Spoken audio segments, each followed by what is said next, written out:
Hello my friends, Hank here, and today we're going to be adding a little modern camo netting to this lovely 1/35th scale Leopard 2A6 from Tamiya. Now, quite a long time ago I did a video on creating World War II era Hessian tape camouflage, so I figured it was about time to roll the clocks forward a bit to the stuff that we see on the battlefields of today. Camouflage netting has been used to hide tanks from various ground and aerial threats since tanks started doing tank stuff, really, and it's very common to see contemporary NATO tanks especially heavily draped in camo netting. The brutal reality of armored combat has proven that spotting a target and getting the first round off usually equates to walking away from that engagement in one piece. So naturally, every little bit of help a tank crew can get to obfuscate their 70-ton mounts from being picked up by the enemy is gladly welcome. So let's see how we can add a little extra camo to our Leopard here, though of course these techniques we'll use for any Cold War through 21st century armored vehicle that you're working on at home. We'll be using this prefabricated 1/35th scale NATO camo net for our work today, but it'll need a little work before it's ready to get mounted on our tank to make sure that it looks as realistic as possible. As always, I'll have links in the description below to all the products used in this tutorial. The first key step, as you can see here, is to stretch out the net fabric to open up the individual waves in the pattern. We'll then take a bit of masking tape and temporarily mount our net for some painting work. I'm replicating a NATO tricolor woodland scheme here, so we'll begin by airbrushing some flat black squiggles across our net. No real rhyme or reason here, artistic license for whatever looks good to you.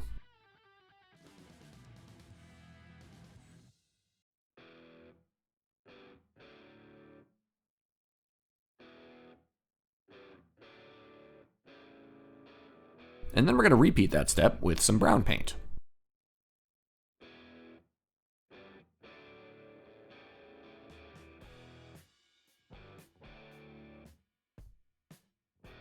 Though this paintwork looks a little too stark and grid-like at the moment, fear not, because we're going to cut this up and start applying it in sections in just a bit.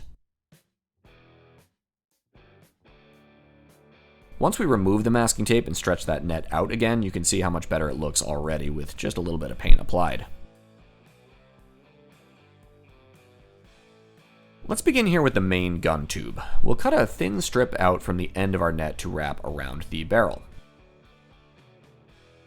Since the outsides of this net have a hard, clean edge, we want to make sure that that clean edge side is being overlapped as we move towards the turret itself.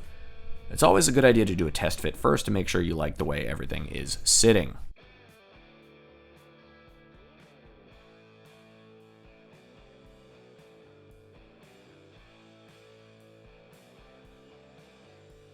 Once we're ready to actually secure our camo, we can take a few little dabs of super glue and dot those along the top of our tube where we'll be wrapping our net. Now we can carefully go along the barrel in these nice tight loops.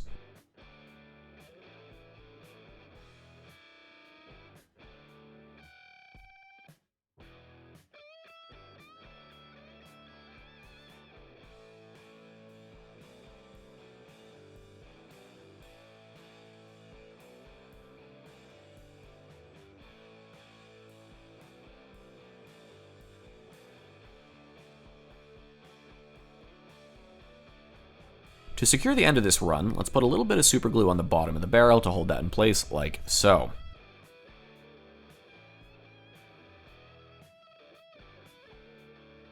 And finally, we can remove any excess material with our scissors. And boom, we got our barrel done. It's not bad, huh? So that'll be our basic process. Let's add a little bit more netting to the rear of our turret. We can estimate how much material we'll need with a quick test fit, and then we can cut our next working piece to size. To start, let's add a few dots of super glue to the far side of where we want to mount this section. It's a good idea to roll the edge of your netting to help create a more natural look and to hide the hard cut lines from our scissors.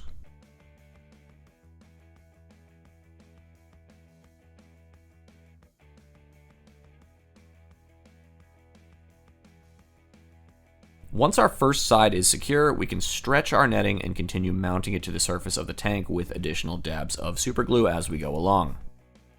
The nice thing with this process is that the glue dries almost instantly, so you can keep working and stretching the net as you see fit as you move along the turret.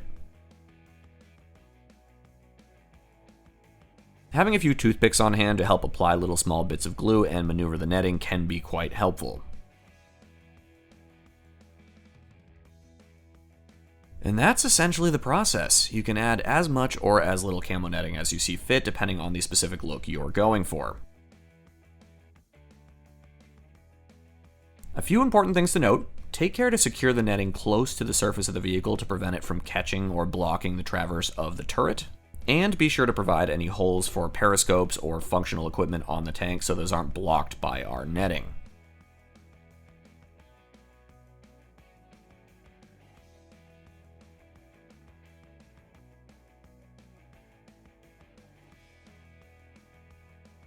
Carry on applying as much netting as you'd like. Once you're happy with the application, it's a good idea to spray the kit with one final coat of matte varnish to knock down any shininess from those super glue marks.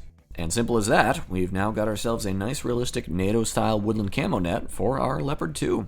I hope that was a helpful little video for you guys. Thank you for tuning in as always, and until next time, my friends, be well, happy building, cheers.